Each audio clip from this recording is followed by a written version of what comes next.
మనకే భయము లేదు, జయము మనదే. విజయ గీతం పాడెదము, విజయ గీతం పాడెదము. హోసన్నా జయమే, హోసన్నా జయమే, హోసన్నా జయం మనదే, హోసన్నా జయం మనదే. బలమైన దేవుడవు, బలవంతుడవు నీవు, బలమైన దేవుడవు, బలవంతుడవు నీవు. శూన్యములో సమస్తమును, నిరాకారములో ఆకారము. శూన్యములో సమస్తమును, నిరాకారములో ఆకారము. సృజించినావు నీవు, సర్వ సృష్టికర్తవు నీవు. సృజించినావు నీవు, సర్వ సృష్టికర్తవు నీవు. అల్ఫావు ఓమేగాయు. ప్రభువు నామమునకు స్తుతులు స్తోత్రములు. పరిశుద్ధ పౌలు దేవాలయం నుండి మీకు శుభాలు తెలియపరుచున్నాము. నన్ను ప్రోత్సహించి ఈ అవకాశం ఇచ్చిన లూథరన్ దేవాలయపు పాస్టర్ గారు రెవరెండు వరప్రసాద్ పాస్టర్ గారికి నా హృదయపూర్వక వందనాలు. సంఘ పెద్దలకు, సంఘానికి కృతజ్ఞతలు. మరి పాస్టర్ల గారులకు, చర్చిలో సహాయం చేయు ప్రతి ఒక్కరికి కూడా వందనములండి. నేను చెప్పబో అంశము నమ్మకము, విశ్వాసము, దాని గురించి మాట్లాడాలనుకుంటున్నాను.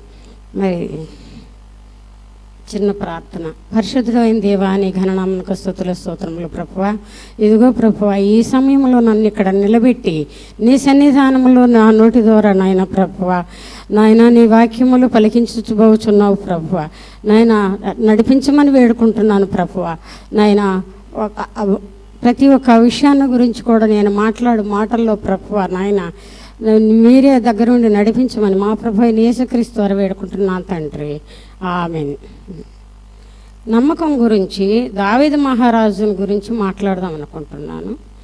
మరి దావీదు మహారాజు గురించి అందరికీ బాగానే తెలుసు. అయినా సరే చిన్న విషయాలు నేను తెలియపరచాలనుకుంటున్నాను. యెషయా కుమారుడు, ఇతని తల్లి నుజువేతు. యెషయాకి 8 కుమారులు. వీరిలో దావీదు మహారాజు చివరివాడు. ఈయన చిన్నతనం నుండి మరి దేవుని యందు భయభక్తులు కలిగిన వాడు కాబట్టి ఆయన గురించి మాట్లాడాలనుకుంటున్నాం. మరి కీర్తనలు 34:8వ వచనంలో ఈ విధంగా ఉంది. యెహోవా ఉత్తముడని రుచి చూచి తెలుసుకొనుడి. ఆయన గురించి రుచి తెలుసుకొని మనం రుచి చూసి తెలుసుకొనడం అనే మాటను బట్టి మనం ఏమనుకోవాలంటే, ఎందుకంటే నమ్మకం లేని వారికి ఆయన వాక్యాలు మనకి రుచి తెలుసుకోవాలి. రుచి తెలుసుకోవడం అంటే ఇంతకుముందు ఏంటంటే ఒక నమ్మకం అనేది లేకుండా పోయింది చాలామంది వరకు. దానిలో నేను కూడా ఒకదాన్ని. కాబట్టి ఆయన గురించి నేను చెప్పదలుచుకున్నాను. దావీదు కుమారుడు. మరి ఈయన దావీదు మహారాజు చిన్నతనం నుండి కూడా దేవుని యందు భయభక్తులు కలిగి ఉన్నాడు. ఆయన గొర్రెల కాపరిగా ఉన్నప్పుడు మరి సింహాలను, ఎలుగుమంటలను వేటాడి చంపేవాడు. ఎందువల్ల? అది యెహోవా యందు భయభక్తులు కలిగిన వాడు కాబట్టి ఆయన నడుచుకున్నాడు ఆ విధంగా. ఆయన మీద నమ్మకం, ఆయన మీద విశ్వాసం. అంత చిన్న వయసులో కూడా తను అన్నిటి మీద పోరాడేవాడు అనమాట. తనని మరి తన తండ్రి అప్పచెప్పినటువంటి బాధ్యతలన్నిటిని కూడా తీర్చుకుంటూ యెహోవా నామమును జపిస్తూ ఎప్పుడు కూడా మరి ఆయన కోసం ఆయన నృత్యం కానీ, మరి సంగీతం కానీ, రచనలు కానీ ఎంతో చేసేవాడు అనమాట. చాలా ధైర్యశాలి. అటువంటి దావీదు మహారాజు మరి ఆ చిన్నతనంలోనే ధైర్య సాహసాలకి పేరు. తంబుర సితారాలతో దేవుని స్తుతించేవాడు. దేవునికి ఇష్టమైనట్టుగా ఉన్నాడు గనక దేవుడు కూడా దావీదు నా ఇష్టానుసారుడు అని అతను అన్నాడు. దావీదుకు దేవుడు అనుగ్రహించిన బలము, శక్తితో ఏ ఆయుధములు లేకుండా కూడా తన యుక్తితో చిన్న వడిసెప్పు రాయితో అన్యుడైనటువంటి సున్నతి లేని గొల్యాతును సునాయాసంగా చంపినాడు. ఆయన ఈ వడిసెను పట్టుకొని మరి ఆయన యుద్ధానికి వెళ్తానన్నప్పుడు గొల్యాతు ఎంతో సవాళ్ళు తీశాడు. అక్కడ ఎంతమంది సైనికులు కూడా భయపడి లోపలే ఉన్నప్పుడు మరి దావీదు యెషయి తన కొడుక్కి కొంత ఆహారం ఇచ్చి, దావీదు మహారాజు కొంత ఆహారం ఇచ్చి మరి మీ అన్నయ్యలకి ఇచ్చిరమ్మని పంపించినప్పుడు ఆయన వచ్చినప్పుడు ఇక్కడ ఈ సీన్ చూశాడు.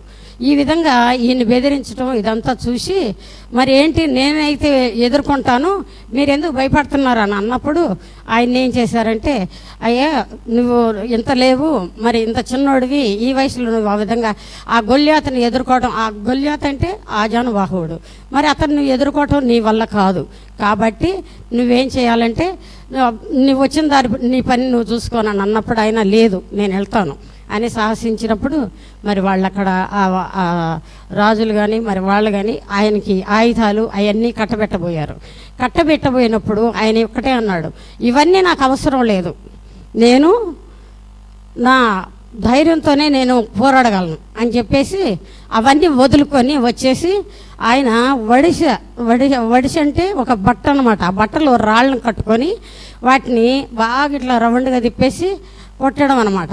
అది ఆ విధంగా ఎలాగ అలవాటు అయిందంటే తను గొర్రెలు కాసేటప్పుడు మరి సింహాలు వచ్చాయి, తోడేళ్ళు వచ్చాయి, ఎన్నో జంతువులు వచ్చాయి, క్రూర జంతువుల్ని ఆ విధంగానే వేటాడేవాడు అనమాట దావీదు మహారాజు.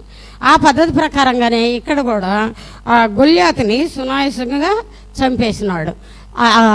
వడిసె పట్టుకున్న రాళ్ళని అతనికి వేసి కొట్టగానే అతను ఏం చేశాడు, కింద పడిపోయాడు. అంతటి ఆజానుబాహుడు కూడా మరి కింద పడిపోయినప్పుడు మరి వెళ్ళి తన గుండె మీద కూర్చొని తనని చీల్చి చండాడాడు అనమాట. కనుకనే ప్రజలు సౌలుకు 1000 దావీదుకు 10,000 అని పలికినందుకు సౌలు దావీదు మీద కోపం వచ్చి అసూయ పెంచుకున్నాడు. ఆయన అసూయ పెంచుకొని ఎందుకు నాకు 1000 రూపాయల అతనికి 10,000 ఇదేంటి అని చెప్పి ఆయన సౌలు ఈర్ష్యపడినప్పుడు గర్వంతో అహంకారంతో ఉండుట వలన సౌలుకు దయ్యం పట్టుకుంది. తాను ఎప్పుడైతే వ్యసనపడ్డాడో దావీదు మహారాజుకు 10,000 ఇస్తున్నారా అని తాను వ్యసనపడ్డాడో ఆయన అహంకారం గర్వంతో కూడా విర్రవీగేవాడు అనమాట సౌలు. అప్పుడు ఇదిలో అతనికి దయ్యం పట్టుకుంది. ఆ సమయంలో దావీదు వీణ వాయిస్తూ ఉంటే దయ్యం వదిలిపోతుంది. ఆయన ఏం చేస్తాడు దావీదు మహారాజు, ఆయన ఎప్పుడు కూడా వీణ వాయించుకోవడం, తంబుర, సితార వీటన్నిటితో కూడా ఆయన వాయిద్యాలు వాయించుకుంటూ దేవునిలో ఆనంద పొందుతూ ఉంటాడనమాట. అలాగనే ఈయన వీణ వాయిస్తూ ఉంటే ఇతనికి సౌలుకు పట్టినటువంటి దెయ్యం కూడా వదిలిపోతుంది. ఆ విధంగా దావీదు సౌలుకు ఎంతో మేలు చేసినాడు. దావీదు మహారాజు ఏ దేశమునకు యుద్ధమునకు వెళ్ళినా జయము దావీదు మహారాజును వరిస్తుంది. దావీదు మహారాజు ఎక్కడ ఏ యుద్ధానికి వెళ్ళినా కూడా తనకి జయం వరిస్తూనే ఉంటుందన్నమాట. ఎందువల్ల యెహోవా దేవుని మీద నమ్మకం వలన. ఎందుకంటే తన తల్లి తనని యెహోవా యందు భయభక్తులతో పెంచింది చిన్నప్పటి నుంచి. ఆ విధంగానే యెహోవా యందు ఆయన ఆనందించుచు జీవిస్తున్నాడు అనమాట చిన్న వయసు నుంచి. అయితే అతనికి ఉన్నటువంటి విశ్వాసము ఎంతో గొప్పది, ఎంతో నమ్మకము. ఆయన జీవితం అంతా కూడా ఆయన దేవుని యెహోవా యందే ఆయన జీవిస్తూ ఉన్నాడు. మరి ఆయన విశ్వాసం ఎంత అవునండి. విశ్వాస పోరాటములో ఎదురాయే శోధనలు, లోకాశల అలజడిలో సడలితి విశ్వాసములో, దుష్టుల క్షేమముని చూచి ఇక వ్యర్థమని అనుకొనగా, దీర్ఘశాంతము గల దేవా నేను విడువక నడిచి తిని. అలాగే విశ్వాసంలో ఆయన పోరాడాడు కాబట్టి అన్నిటి కూడా ఎన్ని శోధనలు వచ్చినా కూడా ఎదుర్కొని ఆయన కాపాడగలిగాడు అనమాట. అయితే ఒక దేవుని గురించి మరి ఎంతమంది కూడా నిరాశ నిస్పృహల్లో ఉంటున్నారు. మనకొచ్చే బాధల నుంచి ఎందుకు వెళ్ళాలి మేము, ఎందుకు చేయాలో, ఆయన మాకేం చేస్తున్నాడు అని మాట్లాడుతున్నారు. కానీ మరి మనకి కష్టం వచ్చింది కదా, ఈ కష్టం వచ్చినప్పుడు ఆయన గట్టెక్కి చెప్పక ఎవరు మరి సంతోషంగా ఉన్నప్పుడు ఈ సంతోషం భగవంతుడు ఇస్తున్నాడు మనకి అన్న ఇది ఆ తలంపు అనేది మానవులకి రావటం లేదు. ఎంతోమంది ఎన్నో రకాలుగా దేవుని అనుకుంటూ ఉంటారు. అటు ఈ కష్టాలు పడలేక కూడా దేవుడిని అనుకున్న వాళ్ళు ఉంటారు. వాళ్ళల్లో నేను కూడా ఒకదాన్ని. ఎందుకంటే నేను వెళ్తున్నాను, చర్చికి వెళ్తున్నాను, మరి ఎన్నో చేస్తున్నాను, ఎన్నో పొందుతున్నాను, అయినా సరే అన్ని వింటున్నాను. ఆ ప్రకారం ఏదో ఒక పద్ధతి ప్రకారం వెళ్ళాలి అన్న ఉద్దేశమే కానీ హృదయానికి హత్తుకున్నది మాత్రం ఈ మధ్యకాలంలోనే నేను దేవుని రుచి చూడగలిగాను. ఆయన వాక్యాన్ని రుచి చూడగలిగాను. దేవుని వాక్యము నాకు ఎంతో నడిపింపు కలిగించుతున్నది. ఇప్పుడు ఎన్నో వాక్యాలు వింటున్నాను, ఎన్నో చేసేదాన్ని, ఇదివరకు వదిలేసేదాన్ని. మరి కష్టం వచ్చినప్పుడు ఎందుకు ఈ కష్టాలు పెడుతున్నాడని నేను అనుకున్నాను. కాబట్టి నేను ఆ విధంగా అనుకోగలిగాను అనమాట. అందుకని దేవుని నమ్ముకొని మనం జీవించాలి. దేవుని మీద ఎంతో భారం వెయ్యాలి, మనం నమ్ముకొని ఎంతో ఉండాలి. మరి ఇక్కడ శతాధిపతిని గురించి తెలుసుకుందామంటే మత్తయి సువార్త 8వ అధ్యాయము 10వ వచనంలో ఇలా రాసింది. యేసు ఈ మాట విని ఆశ్చర్యపడి వెంట వచ్చుచున్న వారిని చూచి, ఇశ్రాయేలీయులలో ఎవరికైనాను నేనింత విశ్వాసం అన్నట్టు చూడలేదని నిశ్చయముగా మీతో చెప్పుచున్నానని దేవుడు అన్నాడు. ఎందుకన్నాడంటే మరి శతాధిపతి అంటే పెద్ద అధికారి. అతను తన కింద ఎంతోమంది మరి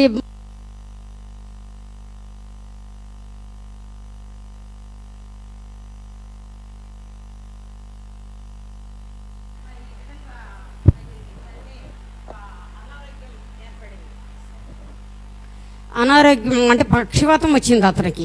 పక్షవాతం వచ్చి అతను పడిపోయినప్పుడు ఆయన శతాధిపతి అయ్యో నా సేవకుడు ఈ విధంగా పడిపోయాడు కదా అని మరి ఒక చోట యేసుక్రీస్తు వారు ఉన్నారని తెలుసుకొని ఆయన ఏం చేశాడు, తన సేవకుడు కోసం యేసు దగ్గరికి వెళ్ళాడు. ఎందుకు వెళ్ళాడు? విశ్వాసం అన్నమాట. అక్కడ తనకి నమ్మకం, దేవుని మీద నమ్మకం, ఆ ప్రభువు నా సేవకుడిని కాపాడుతాడు అని.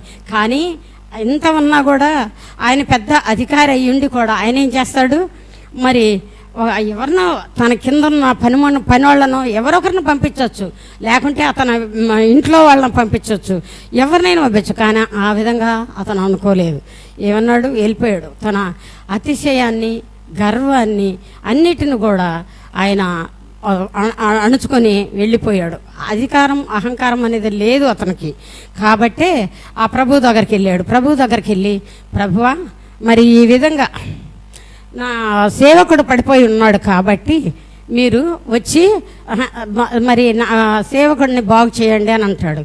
అన్నప్పుడు నువ్వు వెళ్ళిపో, మరి నేను వస్తున్నాను అని అంటే, దేవా మరి మీ అంతటి వాళ్ళు నా ఇంటికి రావడానికి నేను తగునా అని చెప్పి ఆయన మాట్లాడుతూ ఉంటాడు.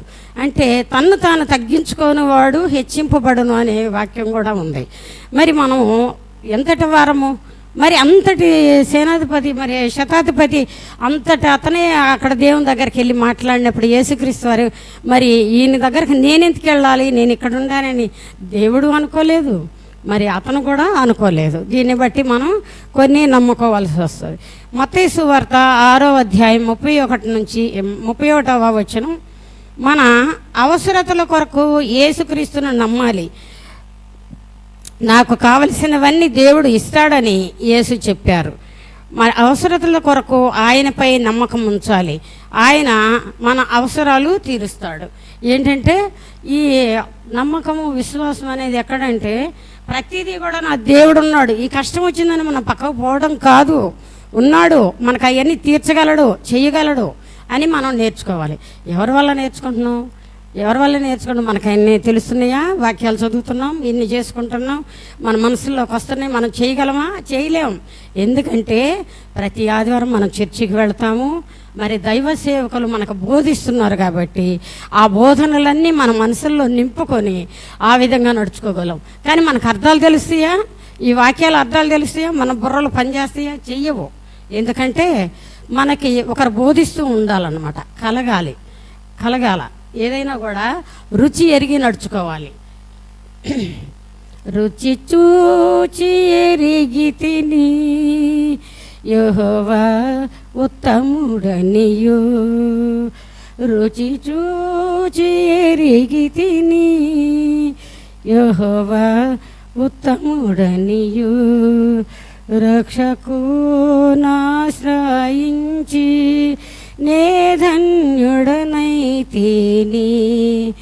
రక్షకునాశ్రయించి నే ధన్యుడనైతిని.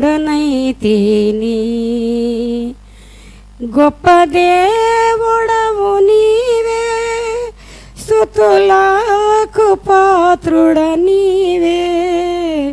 గొప్ప దేవుడవు నీవే, స్తుతులకు పాత్రుడ నీవే. తప్పకారాధింతున్ దయాళుడవు నీవే. తప్పకారాధింతున్ దయాళుడవు నీవే. రుచి చూచి ఎరిగి తిని యెహోవా ఉత్తముడనియు. అలాగనే రుచి చూసుకొని మనం నడుచుకోవాలి. దేవుని వాక్యాన్ని వెనకంజ వేయకూడదు. సైతాను అనేక రకాలుగా ఇబ్బందులు పెడుతూ ఉంటుంది మనల్ని. ఎంతకంటే మరి మనం బైబిల్ పట్టుకోగానే ఎక్కడ లేని శోధనలు వస్తాయి. ఇంట్లో వాళ్ళు ఏదో ఒకటి పిలవడం, లేకుంటే ఏదో ఒకటి అర్జెంటు, ఏదో ఒకటి మరి ప్రార్థనలో కానీ మరి బైబిల్లో మనం వాక్యం చదువుకునేటప్పుడు కానీ ఎన్నో ఆటంకాలు పరచవచ్చు. కానీ మనం ఏం చేయాలా? వాటన్నిటిని కూడా పక్కకు త్రోసిపెట్టి మనం దేవునిలో నిమగ్నమై ఉండాలని అంటున్నాను. మరి నీ జీవితంలో యోబు 22:1 ఆయనతో సహవాసము చేసిన నీ జీవితంలో యేసుని నిజంగా నమ్ముచున్నావా? మరి ఆయనతో మనం జీవించేటప్పుడు మనం నిజంగానే మరి నమ్ముచున్నామా లేదా ఆపద రాగానే మాకు దేవుడు లేడు అనడం, మరి సంతోషం కలిగినప్పుడు ఉన్నాడని అనుకోవటం. కానీ అది ప్రతి ఒక్క నిమిషం కూడా మన ధ్యానంలో ఎప్పుడు కూడా ప్రభు ఉండాలి. అంటే అదే పనిగా బైబిల్ పట్టుకొని 24 గంటలు కూర్చోమనడం కాదు, 24 గంటలు ప్రార్థన చేసుకోవడం కాదు. మనం ప్రతి పనిలో కూడా, ఇంట్లో చేసే పనిలో కానీ, మన ప్రయాణంలో కానీ, ఎక్కడున్నా కూడా ఆయన ధ్యానిస్తూనే మనం నడుచుకోవాలి. అప్పుడే మనకి దేవుని ఆశీర్వాదం తప్పనిసరిగా ఉంటుందన్నమాట. ఆయన చేతిలో పెడుతున్నావా అని అడిగారు. కలవర యేసు వైపు చూస్తున్నావా? కలవర హృదయముతో యేసు వైపు చూస్తున్నావా? యేసును గనక నమ్మితే ఆయన ప్రేమ, మార్గదర్శకం, నమ్మకం, ఆశ కలుగుతుంది. ఇవన్నీ కూడా మనకి కలుగుతాయి. కాబట్టి అవసరతలను మన ఇంట్లో అడగటమే కాదు, కానీ ఆయన కోసం నువ్వేం చేస్తున్నావని ప్రశ్నించుకోవాలి.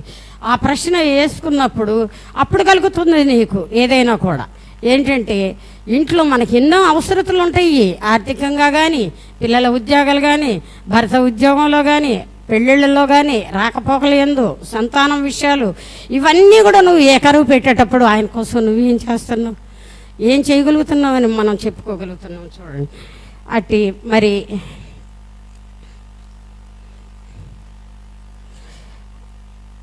విశ్వాసం లేకుండా దేవునికి ఇష్టడై ఉండుట అసాధ్యం. దేవుని యొద్దకు వచ్చువాడు ఆయన ఉన్నాడనియో తన్ను వెదుకు వారిని ఫలము దయచేవాడని నమ్మవలను కదా. మనం తప్పనిసరిగా ఆయన ఉన్నాడని నమ్ముకొని ఆ ప్రకారంగా మనం నడుచుకోవాలని మరి ఈ చిన్న వాక్యాన్ని దేవుడు ఆశీర్వదించునుగాక. ఇట్టి కృప పరిశుద్ధాత్మ దేవుడు మనకు అనుగ్రహించునుగాక. ఆమేన్. పరిశుద్ధమైన దేవ ప్రభువా, నీ ఘననామనకు స్తుతులు స్తోత్రములు. ప్రభువా నాయన, ఇదిగో ఈ చిన్న వాక్యమును నాకు నా నోటి ద్వారా నడిపించినందుకు నీ స్తుతులు స్తోత్రములు ప్రభువా. ఎల్ల కాలము కూడా ప్రభువా నాయన ప్రతి ఒక్క బిడ్డని నీ మోకరిల్లి నిన్ను ప్రార్థించు, నిన్ను ధ్యానించే భాగ్యం దయచేయం ప్రభువా నాయన. ఈ చర్చికి వచ్చే ప్రతి సంఘం బిడ్డలను ప్రభువా మొరల ఆలకించి ప్రతి ఒక్కరికి నీ ఆశీర్వాదాల్లో అందించమని వేడుకుంటున్నాం ప్రభువా. పెద్దలకు కానీ నాయన, పిల్లలకు కానీ, మరి పెద్ద వృద్ధులకు కానీ, విధవరాండ్రికి కానీ, స్త్రీలకి, పురుషులకి, ప్రతి ఒక్కరికి ప్రభువా నీ సహాయ సహకారాలతో నీ నామములో జీవించే బిడ్డలుగా బిడ్డలను ఆశ్రయించమని వేడుకుంటున్నాం ప్రభువా. కృపగల దేవ, నమ్మకము విశ్వాసముతో మేము జీవించి బిడ్డలుగా చేయండి ప్రభా. కన్నులుండి నిన్ను వేడుకుంటలేదు, చెవులు ఉండి నిన్ను వేడుకోవట్లేదు, నోరు ఉండి నాయన ఏమీ లేని గురుడ్డివారు కుంటివారు నిన్ను స్తుతిస్తున్నారు, నిన్ను వేడుకుంటున్నారు నాయన. మాకు అన్ని ఉండి కూడా నేను ధ్యానించుటకు మాకు సమయం లేకపోతున్నది ప్రభా. అట్టి సమయాన్ని మాకు అనుగ్రహించి మాకున్న సైతాన్ శోధనని తొలగించి ప్రభా, ఇదిగో ఈ చర్చిలో ఉన్న మాకు ఇచ్చినటువంటి మరి దైవజనులు ప్రభా ముగ్గురిని కూడా ఆశీర్వదించి వారి కుటుంబాలను ఆశీర్వదించి ప్రభా నాయనా ప్రభా, వారికి కావాల్సిన ఇంకా సేవలను మాకు అందించే భాగ్యం దయచేయం ప్రభా నాయన. ఎన్నో కార్యక్రమాల్లో మీరు తోడునీడగా ఉండి మమ్మల్ని ఆశీర్వదిస్తున్నారు ప్రభా నాయన. పెద్దలను ఆశీర్వదించండి, వారి కుటుంబాలను ఆశీర్వదించము, కుమారుని ఆశీర్వదించం ప్రభా. మరి నాయన ఆమెకి ఇచ్చిన బిడ్డను ఆశీర్వదించం ప్రభా, వారి కుటుంబాన్ని చూసి దీవించం ప్రభా నాయన. చంటిని ఆశీర్వదించి వారి కుటుంబాన్ని ఆశీర్వదించం ప్రభా నాయన. ప్రతి ఒక్క నామంలో నాయన ఈ చర్చికి చేయి ప్రతి ఒక్కరిని గురించి ప్రార్థిస్తున్నాను ప్రభా. మరి అందరికీ అన్ని దీవెనలు అందించమని మా ప్రభు అయిన యేసుక్రీస్తు ద్వారా వేడుకుంటున్నాను తండ్రి. ఆమేన్, ఆమేన్, ఆమేన్.